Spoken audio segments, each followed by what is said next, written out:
केंद्रीय कृषि मंत्रालय ने खरीफ फसलों की बुआई क्षेत्र की प्रगति पर आंकड़े किए जारी। कहा, इस साल दलहन और मोटे अनाज की बुआई क्षेत्र पिछले साल की तुलना में बढ़ा। दलहन का बुआई क्षेत्र बढ़कर हुआ 6,54,000 हेक्टेयर, वहीं मोटे अनाज का बुआई क्षेत्र भी बढ़कर हुआ 19 लाख हेक्टेयर।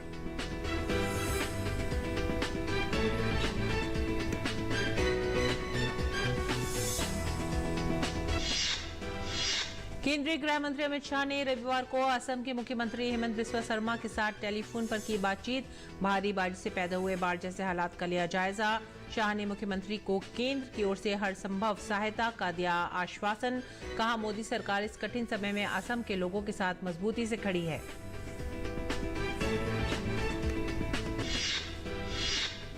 दिल्ली और मुंबई में मानसून ने दी दस्तक। झमाझम बारिश से मौसम हुआ सुहावना। मौसम विभाग ने अगले 5 दिनों के दौरान पूर्वी, मध्य और उत्तर पश्चिम भारत के कुछ हिस्सों में भारी बारिश की जताई संभावना। उत्तराखंड में मौसम विभाग ने 30 जून तक तेज बारिश की दी चेतावनी। आपदा प्रबंधन विभाग और जिला प्रशासन अलर्ट पर। उत्तर प्रदेश सरकार ने दूसरे राज्य से देसी गाय की खरीद पर देगी 40,000 का अनुदान। नंद बाबा दुग्ध मिशन के तहत दी जाएगी अनुदान और प्रोत्साहन धनराशि।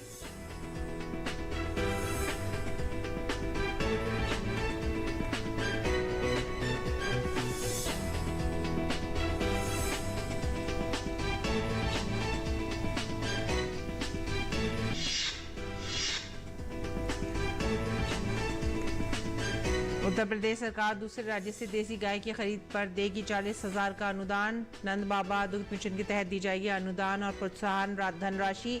देसी नस्ल के गौ पालक किसानों को मिलेगी 15,000 रुपए की रकम।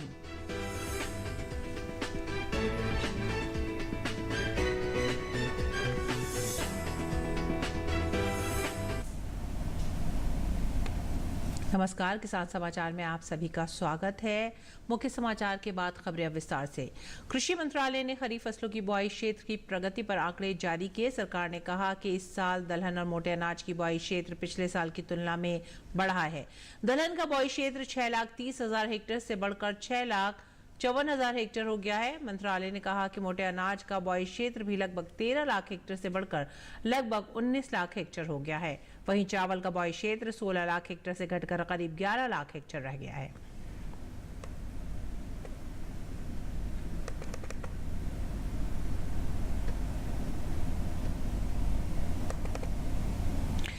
और रुख करते हैं असम का। केंद्रीय गृह मंत्री अमित शाह ने रविवार को असम के मुख्यमंत्री हेमंत बिस्वा शर्मा के साथ टेलीफोन पर बातचीत कर भारी बारिश से पैदा हुए बाढ़ जैसे हालात का जायजा लिया।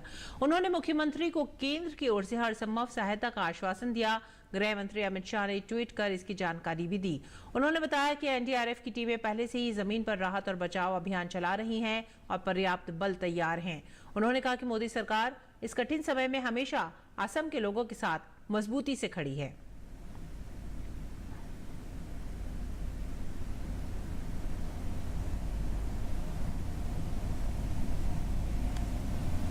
असम में बाढ़ की स्थिति में सुधार हो रहा है। मौसम विभाग के अनुसार राज्य में आज मौसम सामान्य रहने की संभावना है और कोई चेतावनी जारी नहीं की गई है। ताजा रिपोर्ट के मुताबिक बाढ़ प्रभावित लोगों की संख्या घटकर 4,07,771 हो गई है। वहीं अब सिर्फ ब्रह्मपुत्र, नेमीघाट और तेजपुर में खतरे के स्तर से ऊपर बह रही है।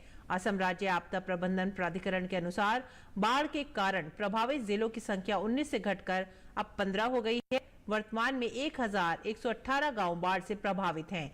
बाढ़ प्रभावित जिले में 111 राहत शिविर और 119 राहत वितरण केंद्र खोले गए हैं। 81,350 से अधिक लोग राहत शिविरों में रह रहे हैं। एनडीआरएफ, एसडीआरएफ, स्थानीय प्रशासन की टीमों को भी बाढ़ पीड़ितों के बचाव कार्यों में तैनात कर दिया गया है। नवीनतम रिपोर्ट के अनुसार बचाव टीमों द्वारा कल 5 नावें तैनात कर 14 लोगों को सुरक्षित निकाला गया।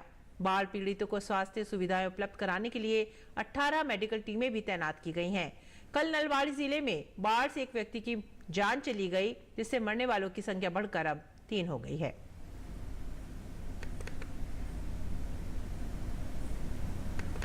दिल्ली और मुंबई में मानसून ने दस्तक दे दी है। दिल्ली एनसीआर के कई हिस्सों में झमाझम बारिश हो रही है। जहां बारिश और तेज हवाओं से दिल्ली वासियों को गर्मी से राहत मिल गई है, तो वहीं मौसम भी काफी सुहावना हो गया है। बारिश से तापमान में भी गिरावट दर्ज की गई है। मौसम विभाग के अनुसार दक्षिण पश्चिम मानसून दिल्ली और मुंबई में आगे बढ़ गया है। मौसम विभाग ने अगले 2 दिनों में ओडिशा और झारखंड में भी बहुत तेज बारिश होने का अनुमान व्यक्त किया है। वहीं असम, मेघालय, नागालैंड, मणिपुर, मिजोरम और त्रिपुरा में 28 जून तक बहुत तेज बारिश होने के आसार हैं। देश की आर्थिक राजधानी मुंबई में और आसपास के इलाकों में भी झमाझम बारिश हो रही है। लगातार मौसम के मिजाज बदलने से तापमान में गिरावट देखने को मिल रही है।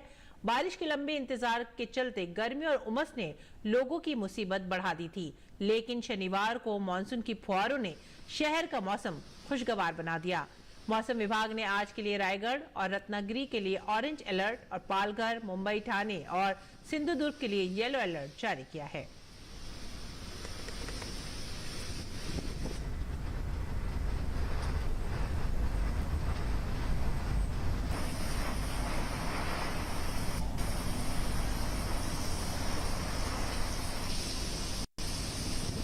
और अब बात करते हैं उत्तराखंड की। उत्तराखंड में इस बार 6 दिन पहले मानसून ने दस्तक दी है। ऊपरी क्षेत्र में बर्फबारी से मौसम काफी सर्द है। मौसम विभाग ने 30 जून तक तेज बारिश की चेतावनी भी दी है। इस बार आपदा प्रबंधन विभाग और जिला प्रशासन को अलर्ट पर रखा गया है। मुख्यमंत्री पुष्कर सिंह धामी ने सचिवालय में स्थापित कंट्रोल रूम पहुंचकर राज्य में बारिश को लेकर बातचीत की।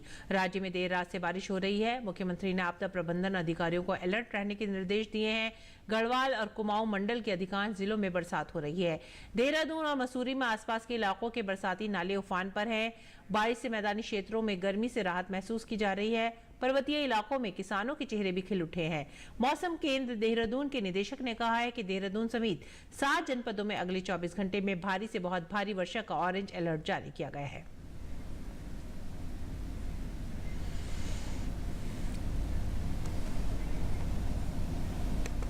अगले 5-6 दिन मानसून आने की भी पूरी संभावना है और साथ ही में अलर्ट भी जारी हुआ है। उसको लेकर आज आपदा प्रबंधन में जाकर जानकारी ली है। सभी जिलों से भी बात की है, आपदा प्रबंधन के अधिकारियों से भी बात की है कि सबका आपस में कोऑर्डिनेशन बना रहे, आपस में सब एक साथ तालमेल के साथ कोई भी स्थिति हो उस स्थिति के लिए निपटने के लिए, उस स्थिति से पार पाने के लिए सक्षम हो। और जगह जगह रास्ते बंद हो जाते हैं और रास्ते खोले जाएं। बहुत सारी जगह पर जो बरसात से पहले नाले बंद हो जाते हैं उन सभी को साफ किया जाए। सभी जिलाधिकारियों से भी बात की है कि सब लोगों को अलर्ट मोड में रहना है। और भारतीय मौसम विज्ञान विभाग महानिदेशक मृत्युंजय महापात्रा ने कहा है कि दक्षिण पश्चिम मानसून अभी सक्रिय है और पिछले 24 घंटे में मध्य भारत में अच्छी बारिश हुई है। मध्य प्रदेश और उत्तर प्रदेश सहित दिल्ली में भी मानसून आ चुका है।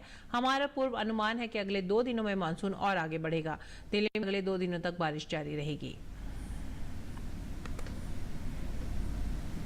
साउथ ईस्ट मानसून देश में और कुछ हिस्सा में आगे बढ़े हैं, जैसे कि गुजरात और राजस्थान कुछ हिस्सा, entire Maharashtra, entire Madhya Pradesh, entire Uttar Pradesh, Delhi और some parts of Haryana, some parts of Jammu और सम पार्ट्स ऑफ राजस्थान में मानसून आज प्रवेश कर चुके हैं। हमारा जो पूर्वानुमान है, साउथ ईस्ट मानसून का प्रोग्रेस जारी रहेगा और अगले 2 दिन में गुजरात और राजस्थान के कुछ और हिस्सा, पंजाब और हरियाणा का और कुछ हिस्सा में मानसून आगे बढ़ेगा।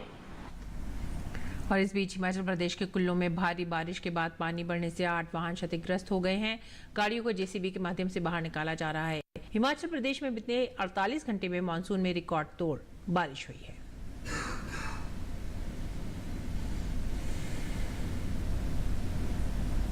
और अगली खबर उत्तर प्रदेश से। उत्तर प्रदेश की योगी सरकार प्रदेश की गौ पालकों की आय बढ़ाने, उन्हें आत्मनिर्भर बनाने एवं स्वदेशी नस्ल की गायों के प्रति उनका रुझान बढ़ाने के लिए नंद बाबा दुग्ध मिशन के तहत स्वदेशी गौ संवर्धन योजना लेकर आई है। इसके तहत गौ पालक द्वारा दूसरे राज्य में सहीवाल, थारपारकर और गिर गाय खरीदने पर उन्हें ट्रांसपोर्टेशन, ट्रांजिट इंश्योरेंस एवं पशु इंश्योरेंस समेत अन्य मदों पर खर्च होने वाली धनराशि पर सब्सिडी दी जाएगी। ये सब्सिडी गौपालकों को अधिकतम 2 स्वदेशी नस्ल की गायों की खरीद पर दी जाएगी। इसी तरह योगी सरकार स्वदेशी नस्ल गौपालकों को मुख्यमंत्री प्रगतिशील पशुपालक प्रोत्साहन योजना के तहत प्रोत्साहन राशि देगी। ये प्रोत्साहन धनराशि भी अधिकतम 2 स्वदेशी नस्ल की गायों पर दी जाएगी। प्रदेश के दुग्ध आयुक्त एवं मिशन निदेशक ने बताया कि नंद बाबा मिशन के तहत प्रदेश में दुग्ध उत्पादन में तेजी लाने के लिए दूसरे राज्यों में पंजाब से सहीवाल, राजस्थान से थारपारकर और गुजरात से गिर जैसी देसी नस्ल की गायें खरीदने पर ट्रांसपोर्टेशन से संबंधित विभिन्न मदों के लिए कुल व्यय का 40% अधिकतम 40,000 रुपए प्रति गाय अनुदान दिया जाएगा।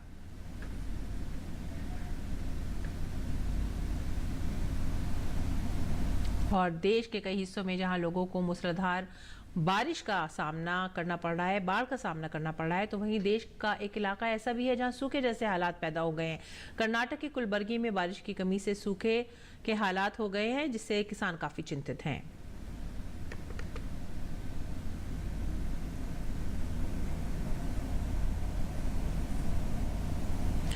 धरती पर जल ही जीवन का आधार है और जल ही जीवन है। इस बात को सभी जानते हैं और मानते भी हैं, लेकिन जल संरक्षण और जल संचयन से बहुत कम लोगों को मतलब होता है। झारखंड के खूंटी जिले में जुगाड़ तकनीक, ग्राम सभा, सेवा वेलफेयर सोसाइटी और जिला प्रशासन के संयुक्त प्रयास से नदी नालों पर अनवरत बोरी बांध बनाए जा रहे हैं ताकि बहते पानी को रोककर उसका उपयोग किया जा सके। बोरी बांध की जुगाड़ तकनीक से जल संचयन और जल संरक्षण की दिशा में इतिहास रचने का काम भी किया गया है। श्रमदान के जरिए बन रहे इस बोरी बांध ने ग्रामीण इलाकों की तस्वीर और तकदीर दोनों बदलनी शुरू कर दी है।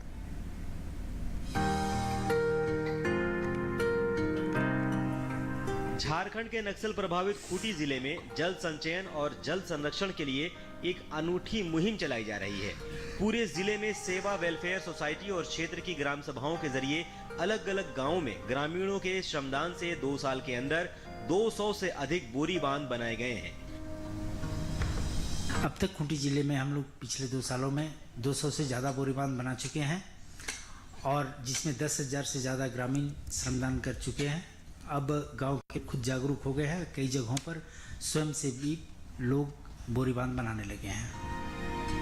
खूंटी जिले में वैसे तो बरसात के समय अच्छी बारिश होती है, लेकिन पठारी इलाका होने के कारण वर्षा जल बहकर बर्बाद हो जाता है।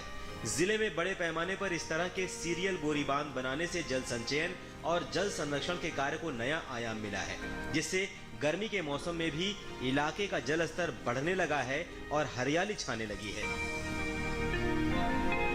बोरी बांध कर रहे हैं, गर्मी में पानी पूरा सूख जा रहा है, झरना की तरफ नहीं जा रहा है। वही बहुत सारे पर्यटक आता है, ऐसे ही घुर जाता है, इसीलिए बोरी बांध कर रहे हैं। बोरी बांध बनाने में श्रमदान करने वाले स्थानीय ग्रामीणों का भी मानना है कि जल धाराओं की सुंदरता और बेहतर कल के लिए जल संचयन और जल संरक्षण लाजमी है। लोग बोरी बांध कर रहे हैं, जिसमें हम लोग पानी बचा सकते हैं। इसमें हम लोग पूरे गांव वाले लोग लगे हुए हैं। श्रमदान में भी बांध कर रहे हैं और यही पानी बचाव के लिए और नहाते धोते हैं। पूरे गांव वाले आते हैं पूरा मुरू टाउन से। लोगों के इस संयुक्त प्रयास को अब प्रशासन का भी सहयोग मिलने लगा है। खूंटी के उपायुक्त शशि रंजन ने कहा है कि बोरी बांध बनने से लगातार भूगर्भीय जलस्तर में बढ़ोतरी देखने को मिल रही है। साथ ही नदियों से होने वाले बालू का कटाव भी थमने लगा है। जगह जगह पे बोरी बांध बनाया है, जिससे 3-4 फायदे होते हैं। पहला फायदा तो ये है कि जो पानी का जलस्तर नीचे तक चलता जा रहा था, उस पानी का जलस्तर रुकने में थोड़ी सी आसानी हुई है। दूसरा है कि जो बालू का कटाव बहुत तेज़ी से हो रहा था बारिश के समय पे भी या अवैध खनन के माध्यम से, उसके लिए लोगों के अंदर जागरूकता आई है। उसको भी हम लोगों ने रोक दिया है, पूरी तरीके से बंद कर दिया है। तीसरा है कि चूँकि पानी रुकने लगा है तो जल स्तर भी अब धीरे धीरे इंक्रीज करने लगा है। खूंटी में ग्रामीणों ने श्रमदान से सीरियल बोरी बांध की नई अवधारणा धरातल पर उतारकर पूरे इलाके में जल संकट का काफी हद तक समाधान किया है, जिसे यहाँ की तस्वीर और तकदीर दोनों बदलनी शुरू हो गई है। Bureau report, DD news. और आइए अब बात करते हैं मंडी भाव की। देखते हैं क्या रहा देशभर की मंडियों में भाव।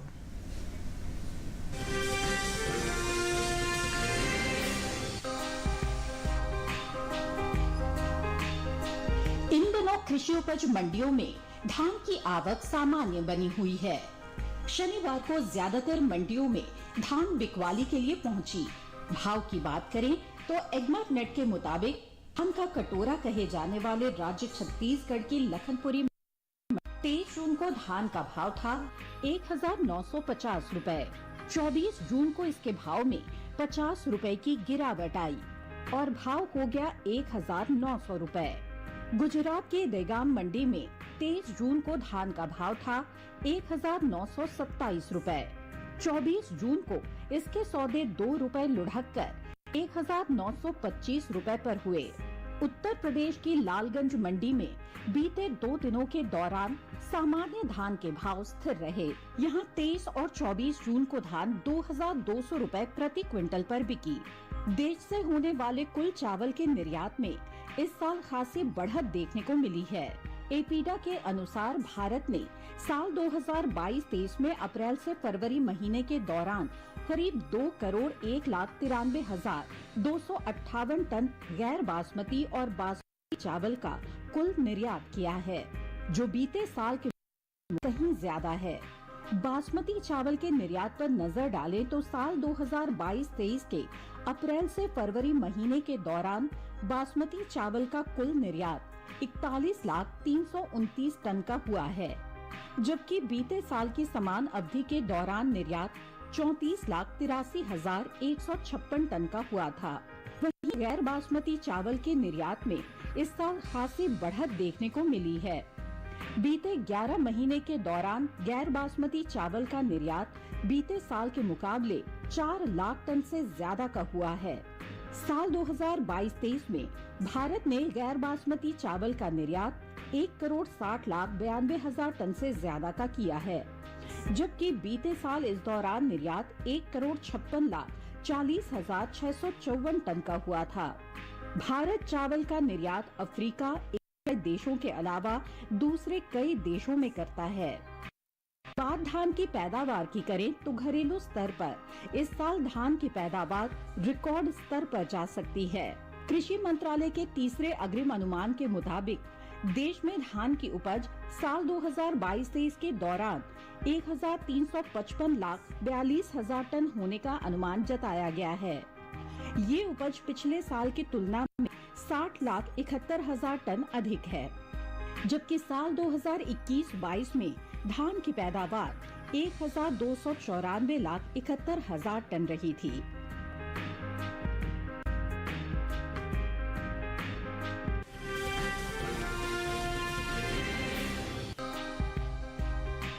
कृषि उपज मंडियों में इन दिनों सोयाबीन की आवक सीमित बनी हुई है।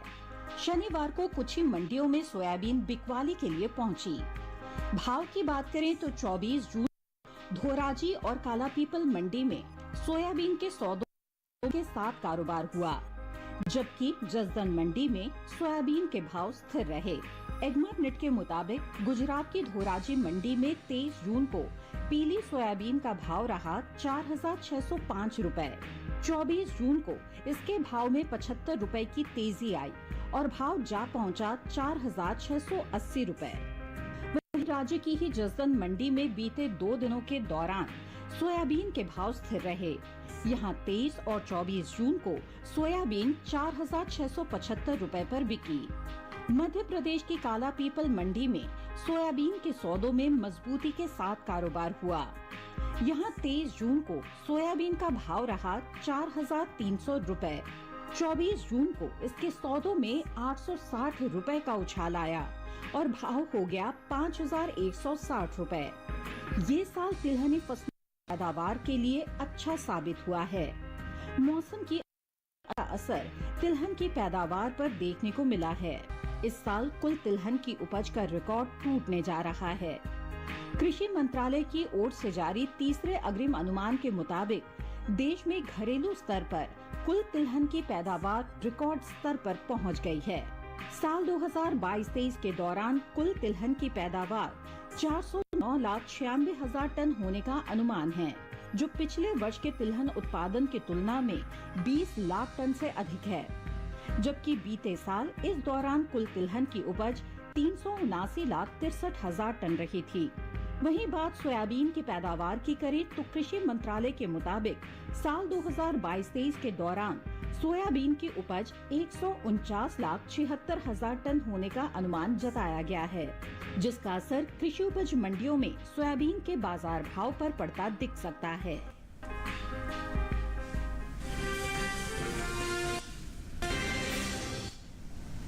और अब बात करेंगे मौसमी खेती की। किसान इस मौसम में कैसे रखें अपनी खेती का ख्याल, आइए देखते हैं।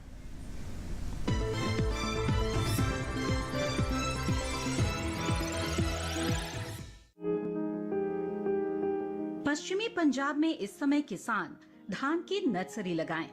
वहीं पश्चिमी पंजाब के मैदानी इलाके में इस समय धान की रोपाई कर सकते हैं। यहाँ ये समय भिंडी और लोबिया की बुआई के लिए भी उपयुक्त है। पंजाब के मैदानी इलाकों में इस मौसम में कपास में कीटों का प्रकोप बढ़ सकता है। ऐसे में किसान बचाव के लिए फसल के चारों ओर की खरपतवार को साफ करें। पंजाब के असमतल मैदानी इलाकों में अगेती फूल गोभी, भिंडी और लोबिया की बुआई कर सकते हैं। इसके साथ ही यहाँ धान की नर्सरी और सीधी बुआई की गई धान के खेतों में जरूरत के अनुसार सिंचाई करें। पंजाब के असमतल मैदानी इलाकों में ही कद्दू वर्गीय सब्जियों के अलावा टमाटर, मिर्च और भिंडी की तुड़ाई करते रहें। वहीं पंजाब के उप पर्वतीय हिस्सों में इस समय मक्का और सोयाबीन की बुआई करें। इसके साथ ही यहाँ सूरजमुखी में हर 8 से 10 दिनों के अंतराल पर सिंचाई करते रहें। वहीं पश्चिमी हरियाणा के किसान मौजूदा मौसम को ध्यान में रखते हुए बाजरे की बुआई करें।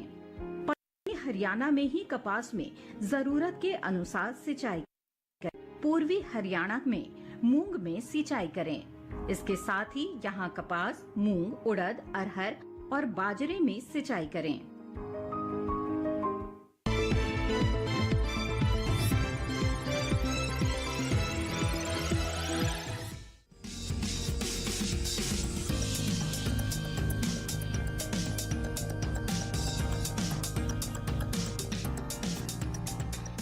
ये समय करेले की बुआई के लिए काफी बेहतर है। करेले की बुआई के लिए 1 हेक्टेयर के लिए 5 से 6 किलो बीज पर्याप्त है। बुआई करते समय ध्यान रखें कि पंक्ति से पंक्ति की दूरी 120 सेंटीमीटर और पौध से पौध की दूरी 60 सेंटीमीटर रखें।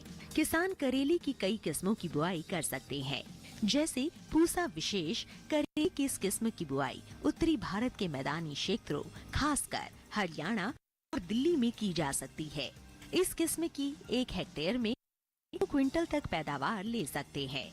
इसका फल मोटा, मध्यम लंबाई वाला और चमकदार व हरा होता है। इसके अलावा पूसा औषधि सिलेक्शन एक किस्म भी लगाई जा सकती है। ये किस्म राजस्थान, गुजरात, हरियाणा और दिल्ली में लगाने के लिए उपयुक्त है। 1 हेक्टेयर में 198 क्विंटल पैदावार ली जा सकती है। इसका फल हल्के हरे रंग का और मध्यम लंबाई वाला होता है। किसान करेले की पूसा हाइब्रिड 1 की बुआई भी कर सकते हैं। उत्तरी भारत के मैदानी इलाकों में इसकी बुआई की जा सकती है। 1 हेक्टेयर में 200 क्विंटल तक की पैदावार ली जा सकती है। इसका फल मध्यम लंबाई और मध्यम मोटाई वाला होता है। इनके अलावा किसान पूसा हाइब्रिड 2 की भी बुआई कर सकते हैं। करेले की इस किस्म की बुआई पंजाब, उत्तर प्रदेश, बिहार, झारखंड, छत्तीसगढ़, ओडिशा, राजस्थान, गुजरात, हरियाणा और दिल्ली में की जा सकती है। 1 हेक्टेयर में 180 क्विंटल तक फसल सकती है। इसका फल गहरा हरा, मध्यम लंबाई और मध्यम मोटाई वाला होता है। अगर सिंचाई की बात करें तो करेले की फसल में गर्मी के मौसम में 5 से 6 दिनों के अंतराल पर सिंचाई करें। फसल में खरपतवार नियंत्रण के लिए समय समय पर निराई गुड़ाई करें।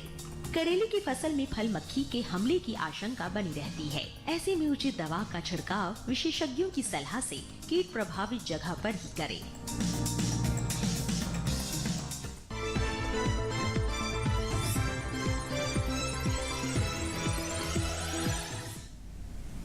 और आइए अब देखते हैं कुछ और खबरें खास खबर में। प्रधानमंत्री नरेंद्र मोदी मिस्र दौरे के आखिरी दिन राष्ट्रपति अल सीसी से मुलाकात करेंगे। रणनीतिक साझेदारी संबंधी दस्तावेज और एक समझौता ज्ञापन पर हस्ताक्षर होंगे। पीएम मोदी प्रथम विश्व युद्ध में शहीद हुए भारतीय सैनिकों को श्रद्धांजलि भी देंगे। प्रधानमंत्री नरेंद्र मोदी ने मिस्र के प्रधानमंत्री मुस्तफा मेजबौली के साथ द्विपक्षीय मुलाकात की। दोनों नेताओं के बीच गर्मजोशी देखने को मिली। इस मुलाकात में दोनों देशों के बीच द्विपक्षीय संबंधों के साथ रणनीतिक साझेदारी पर भी चर्चा हुई। पीएम मोदी और मिस्र के प्रधानमंत्री ने एक गोलमेज बैठक भी की। चर्चा के दौरान व्यापार, निवेश, नवीनीकरण ऊर्जा, green hydrogen, IT, digital payment platform, pharma क्षेत्र में सहयोग बढ़ाने पर विस्तार से बातचीत हुई। प्रधानमंत्री मोदी ने मिस्र के ग्रैंड मुफ्ती डॉक्टर शाही इब्राहिम अब्दुल करीम अल नाम से मुलाकात की। उन्होंने संस्कृति और लोगों के बीच संबंधों को लेकर चर्चा की। साथ ही प्रधानमंत्री मोदी ने मिस्र के कई गणमान्य व्यक्तियों से भी मुलाकात की। प्रधानमंत्री नरेंद्र मोदी ने अपनी मिस्र यात्रा के दौरान विभिन्न क्षेत्रों से जुड़े भारतीय समुदाय के लोगों से भी मुलाकात की और उनसे बातचीत की।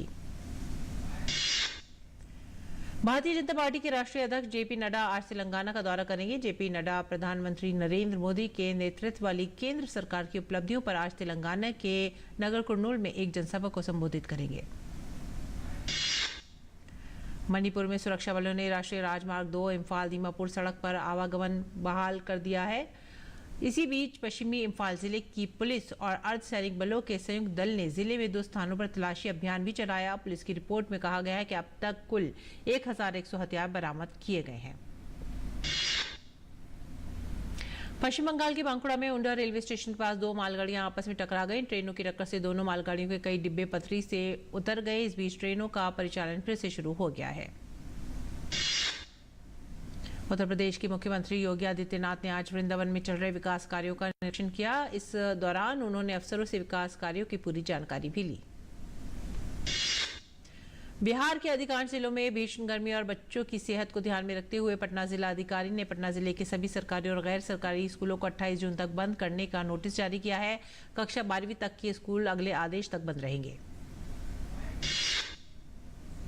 विदेश मंत्री डॉक्टर एस जयशंकर ने कहा है कि देश में जल्द ही दूसरा पासपोर्ट सेवा कार्यक्रम शुरू किया जाएगा। इस कार्यक्रम में नए उन्नत ई पासपोर्ट शामिल होंगे। 26 जून को मनाए जाने वाले नशीली दवाओं के दुरुपयोग और अवैध तस्करी के खिलाफ अंतर्राष्ट्रीय दिवस से पहले दिल्ली में एक वाकथन कार्यक्रम आयोजित किया गया। और अब मुख्य समाचार।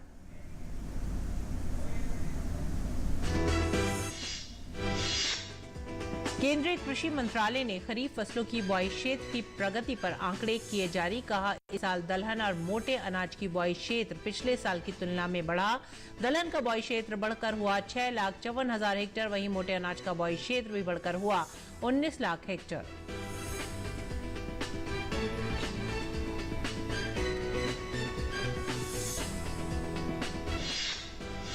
केंद्रीय गृह मंत्री अमित शाह ने रविवार को असम के मुख्यमंत्री हेमंत बिस्वा शर्मा के साथ टेलीफोन पर की बातचीत।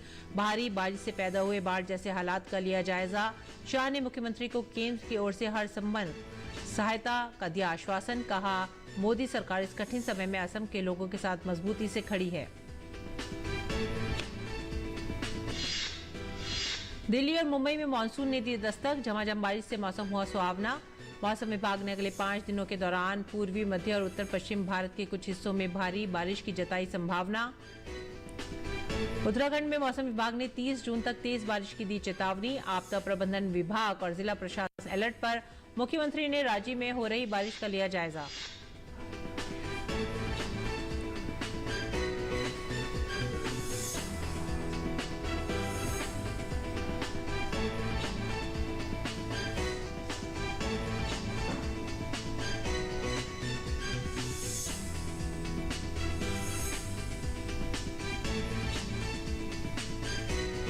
मौसम हुआ खुशगवार। बारिश से लोगों को गर्मी से मिली राहत।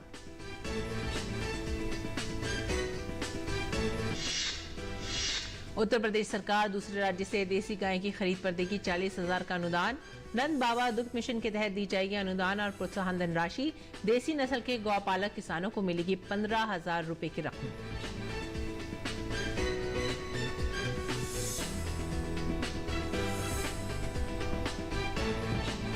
और इसके साथ ही आप हमारी पूरी टीम को दीजिए आज्ञा। नमस्कार।